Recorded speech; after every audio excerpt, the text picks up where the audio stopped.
Bismillahirrahmanirrahim. Assalamualaikum warahmatullahi wabarakatuh.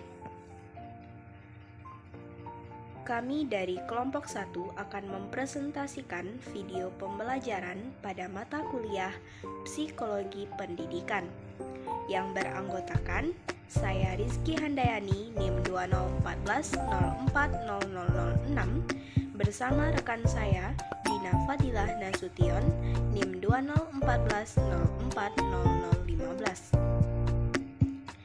Kami dari kelas Tadris Matematika Angkatan 20A dan mata kuliah ini diampu oleh Ibu Asri Atuzeki SPDI. Adapun materi pembahasan kita pada kesempatan kali ini yaitu tentang psikologi pendidikan sebagai ilmu pengetahuan terapan. Pada bab ini ada beberapa submateri yang perlu kita ketahui. Yang pertama yaitu tentang pengertian psikologi pendidikan. Kemudian yang kedua yaitu fungsi psikologi pendidikan.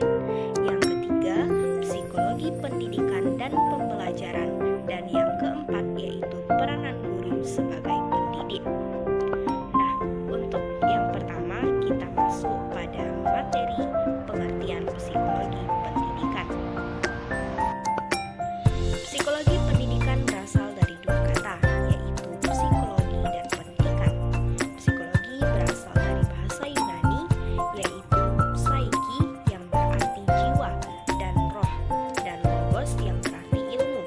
Jadi, psikologi berarti ilmu tentang jiwa atau ilmu yang mempelajari tentang karakteristik dan gejala yang dialami jiwa manusia.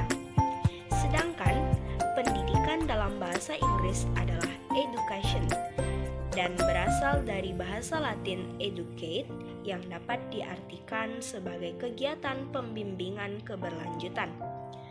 Dalam bahasa Yunani yaitu dikenal dengan pedagogi yang secara etimologi pedagogi ini berasal dari kata pais yang artinya anak dan egen yang artinya bimbing. Jadi secara terminologi lebih luas, pendidikan merupakan suatu usaha yang dijalankan oleh seseorang atau sekelompok orang agar bisa menjadi dewasa atau dapat mencapai tujuan hidup dan penghidupan yang lebih tinggi dalam arti mental. Nah, setelah kita mengetahui arti kata dari psikologi dan pendidikan, maka kita lihat kembali psikologi pendidikan ini menurut pandangan dari beberapa ahli. Nah, yang pertama kita lihat pandangan dari Eliot. Ia menjelaskan bahwasanya psikologi pendidikan ini merupakan suatu bentuk penerapan terhadap teori-teori psikologi. Gunanya apa? Untuk mempelajari perkembangan, pembelajaran, motivasi, serta pengajaran dan juga permasalahan yang timbul dalam dunia pendidikan. Kemudian yang kedua, Alice Crow juga berpendapat bahwasanya psikologi pendidikan ini merupakan suatu studi mengenai belajar, pertumbuhan, serta kematangan seorang individu serta penerapan terhadap prinsip-prinsip ilmiah tentang reaksi manusia yang sangat mempengaruhi terhadap proses belajar dan mengajar. Kemudian yang ketiga, Crow and Co juga berpendapat di mana psikologi pendidikan ini merupakan suatu ilmu terapan yang berusaha untuk menerangkan masalah belajar menurut prinsip-prinsip dan fakta-fakta mengenai tingkah laku manusia yang telah ditentukan secara ilmiah. Nah, berarti psikologi pendidikan ini merupakan suatu disiplin ilmu yang sangat runtut terhadap segala bentuk proses dan faktor-faktor yang berkaitan erat dengan dunia pendidikan. Jadi dapat kita ambil kesimpulan bahwasanya psikologi pendidikan adalah psikologi yang menyangkut dengan persoalan jiwa dan aktivitas-aktivitas kejiwaan seseorang dalam hubungannya dengan pendidikan, di mana ini merupakan sebuah proses interaksi dalam pengembangan individu. Demikianlah terkait dengan pengertian dari psikologi pendidikan.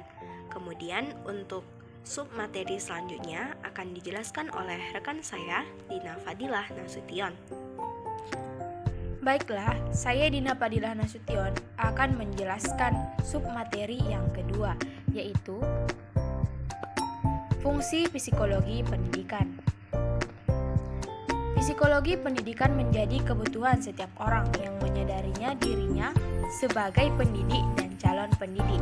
Oleh sebab itu, psikologi pendidikan berfungsi di antaranya yang pertama sebagai proses perkembangan siswa, yang kedua sebagai pengarah cara belajar siswa, yang ketiga sebagai penghubung antara mengajar dan belajar, dan yang keempat adalah sebagai pengambilan keputusan untuk pengelolaan proses belajar mengajar. Psikologi pendidikan dalam pembelajaran sangat bermanfaat bagi pelajar, seperti yang pertama, meningkatkan kemauan dan kemampuan untuk mencari dan memperoleh pengetahuan. Yang kedua, mengenali insting dan potensi belajar. Yang ketiga, mengembangkan diri sebagai manusia pembelajar. Dan yang keempat, meningkatkan martabat diri lebih baik dari generasi sebelumnya. Kemudian, submateri yang ketiga pada pembahasan kali ini yaitu psikologi pendidikan dan pembelajaran. Psikologi pendidikan merupakan suatu disiplin ilmu yang peduli dengan proses pembelajaran serta penerapan metode dan teori-teori psikologi dalam proses pendidikan. Pembelajaran yang dimaksud merupakan proses edukatif yang melibatkan pendidik dan peserta didik sebagai pelaku utamanya. Pendidik berperan sebagai fasilitator terjadinya perkembangan peserta didik, dan peserta didik merupakan subjek pembelajaran yang sedang mengembangkan dirinya. Dalam lingkungan yang lebih khusus atau terutama dalam ruang kelas, psikologi pendidikan banyak memusatkan pada psikologi pembelajaran dan pengajaran. Di sini lebih difokuskan pada pengkajian aspek psikologis dalam aktivitas pembelajaran dan pengajaran. Dengan demikian dapat diciptakan suatu proses pembelajaran dan pengajaran yang efektif. Hal ini dapat diupayakan dengan mewujudkan perilaku pembelajaran pada siswa, serta perilaku-perilaku individu yang lain yang mengundang peranan yang sangat besar dalam proses pembelajaran. Adapun beberapa peran psikologi diantaranya yaitu memahami prinsip dan teori pembelajaran, sedangkan yang kedua yaitu menetapkan tujuan pembelajaran dan pengajaran, yang ketiga menciptakan situasi pembelajaran dan pengajaran yang kondusif, yang keempat memahami dan mengembangkan kepribadian dan profesi guru, yang kelima memilih dan menetapkan isi pengajaran, yang keenam membantu siswa-siswi yang mendapat kesulitan belajar, yang ketujuh memilih alat bantu pengajaran dan pembelajaran, yang kedelapan menilai hasil pembelajaran dan pengajaran, dan yang terakhir yang kesembilan yaitu membimbing perkembangan siswa. Nah, itulah mengenai penjelasan psikologi pendidikan dan pengajaran. Kemudian, Muhib bin Syah mengatakan bahwa dapat dipastikan disiplin psikologi pendidikan pada dasarnya mencurahkan perhatiannya pada perbuatan atau tindakan orang-orang yang belajar dan mengajar. Oleh karena itu, psikologi pendidikan mempunyai dua objek riset dan kajian. Yang pertama yaitu siswa, yang kedua guru. Nah, yang pertama siswa yaitu orang-orang yang sedang belajar, termasuk pendekatan, strategi, faktor yang mempengaruhi, dan prestasi yang dicapai. Yang kedua yaitu guru, yaitu orang-orang yang berkewajiban atau bertugas mengajar, termasuk metode, model, strategi, dan lain-lain yang berhubungan dengan aktivitas penyajian materi pelajaran. Nah, adapun tujuan keseluruhan dari pembelajaran psikologi pendidikan adalah sebagai berikut. Yang pertama yaitu untuk memahami dan memperkuat proses pembelajaran. Yang kedua, mengembangkan pengetahuan dan metode pembelajaran proses mengajar dalam situasi hari-hari yang sesuai dengan usia dalam lingkungan pendidikan. Yang ketiga yaitu memahami bentuk gejala psikologis yang berupa tingkah laku dan sikap.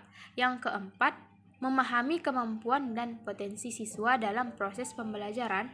Yang kelima, memahami bagaimana melakukan proses pengajaran untuk mencapai semua tujuan pembelajaran secara efektif dan terbaik. Yang keenam, membantu siswa menyelesaikan rencana pembelajaran materi. Yang ketujuh, membantu siswa menyelesaikan rencana pembelajaran materi dengan sempurna sehingga pemahaman guru tentang psikologi pendidikan dan sains dapat memberikan bantuan 100% kepada siswa untuk menyelesaikan rencana pembelajaran. Kemudian, penjelasan submateri yang keempat akan dijelaskan kembali oleh rekan saya, yaitu Rizky Handayani. Baiklah, untuk penjelasan submateri yang keempat, dan ini merupakan submateri yang terakhir pada psikologi pendidikan sebagai ilmu pengetahuan terapan, yaitu tentang peranan guru sebagai pendidik. Para guru perlu mempelajari sifat-sifat dasar peserta didik yang diwarisi dari orang tua dan pertumbuhan peserta didik. Guru harus mempersiapkan dasar-dasar psikologi apa yang akan ia gunakan dalam pembentukan karakter peserta didik. Oleh karena itu, seorang guru harus perlu mengetahui mengapa seorang peserta didik melakukan suatu hal dan juga harus mengetahui kegiatan-kegiatan apa yang paling penting yang dapat membantu dalam proses pendidikan. Nah, menurut psikologi dunia, guru memiliki beberapa peran penting sebagai pendidik. Yang pertama, yaitu untuk mengatasi masalah yang muncul di kalangan siswa. Yang kedua, untuk memahami gejala yang ditimbulkan siswa dalam proses mengajar. Yang ketiga, yaitu pengembang diri manusia sebagai pelajar agar mampu berbagi pengetahuan dengan orang lain secara profesional. Yang keempat, untuk memaksimalkan potensi belajar siswa. Dan yang kelima, mampu menganalisis kelebihan dan kekurangan metode belajar dan mengajar pada diri sendiri dan orang lain. Sehingga setelah mengetahui metode tersebut, kita akan selalu berusaha untuk terus-menerus melakukan perbaikan.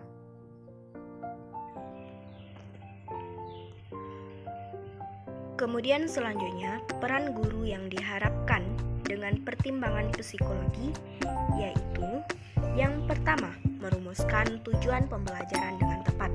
Misalnya, dengan berusaha mengaplikasikan pemikiran Bloom tentang taksonomi perilaku individu dan mengaitkannya dengan teori-teori perkembangan individu.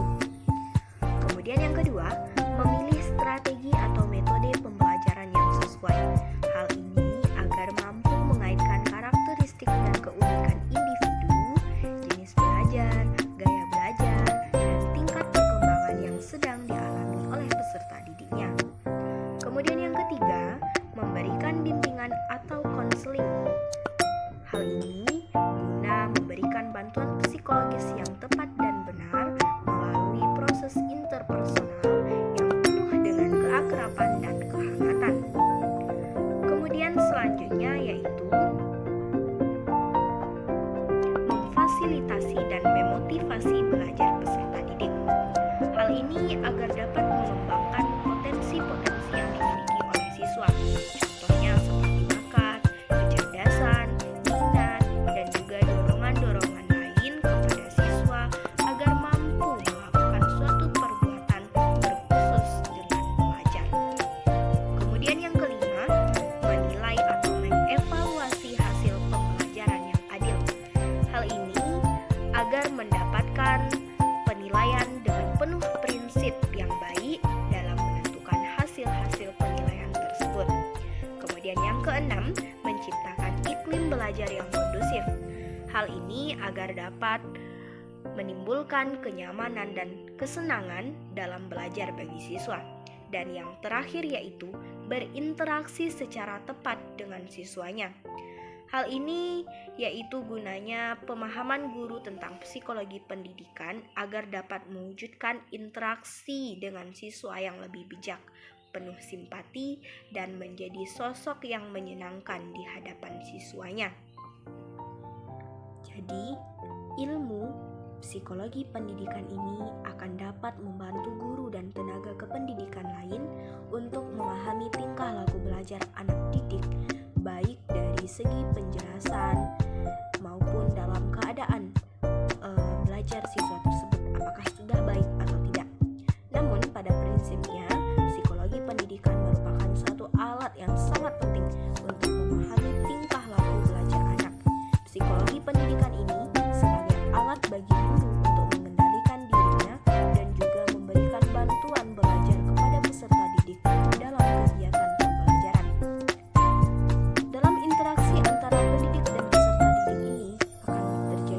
dapat saling mempengaruhi, terutama pengaruh pendidik terhadap perkembangan peserta didik. Karena pendidik akan selalu berupaya untuk memilih metode pembelajaran yang tepat dan sesuai dengan kebutuhan peserta didik, sehingga psikologi pendidikan akan berkembang. Dan sesuatu yang mesti dipelajari bagi calon pendidik adalah bagaimana caranya memahami karakter peserta didik. Hal ini agar terjadi hubungan yang baik antara pendidik dan peserta didik dan tercapainya suatu tujuan pembelajaran dengan baik dan benar. Demikianlah penjelasan materi psikologi pendidikan sebagai ilmu pengetahuan terapan yang dapat dijelaskan pada kesempatan kali ini. Mudah-mudahan dapat dipahami. Terima kasih atas perhatian dan mohon maaf atas kesalahan. Wassalamualaikum warahmatullahi wabarakatuh.